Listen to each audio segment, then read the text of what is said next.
can at least tell me whether my own thought is correct, and if she died from some sudden fright.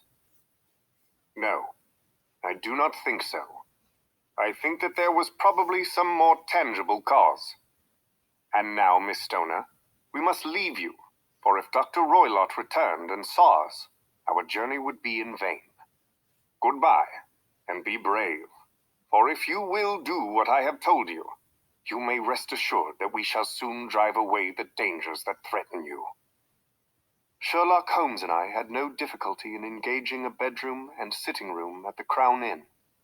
They were on the upper floor, and from our window we could command a view of the avenue gate and of the inhabited wing of Stoke Moran Manor House.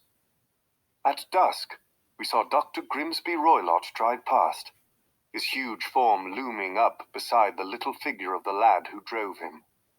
The boy had some slight difficulty in undoing the heavy iron gates, and we heard the hoarse roar of the doctor's voice and saw the fury with which he shook his clenched fists at him.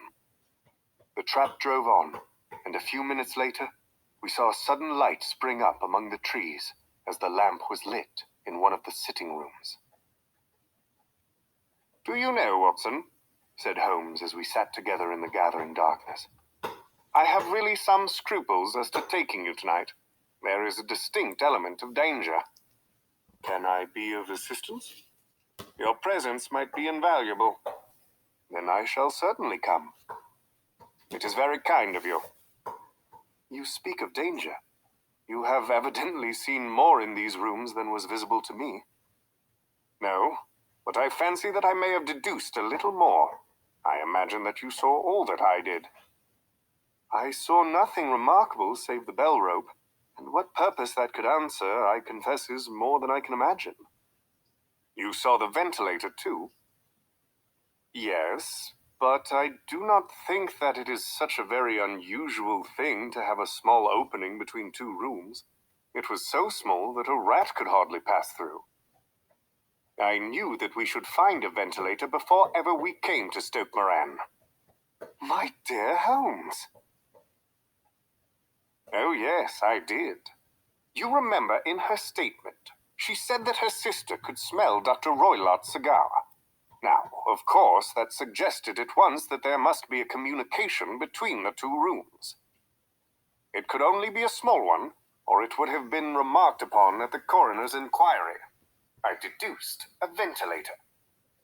"But what harm can there be in that?" "Well, there is at least a curious coincidence of dates. A ventilator is made, a cord is hung, and a lady who sleeps in the bed dies. Does not that strike you?" "I cannot as yet see any connection." "Did you observe anything very peculiar about that bed?" "No." "It was clamped to the floor. Did you ever see a bed fastened like that before?"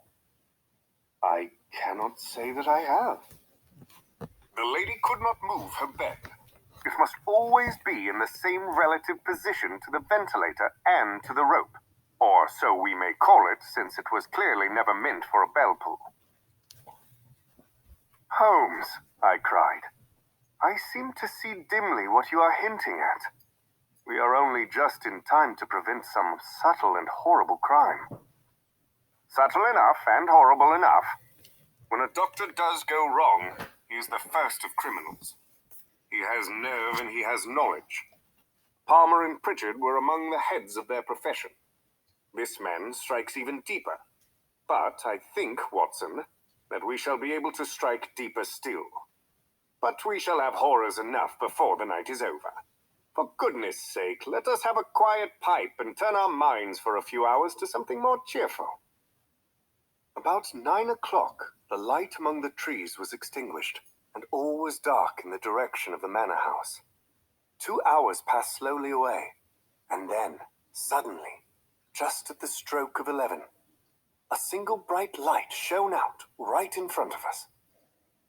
"That is our signal," said Holmes, springing to his feet. "It comes from the middle window." As we passed out, he exchanged a few words with the landlord, explaining that we were going on a late visit to an acquaintance, and that it was possible that we might spend the night there.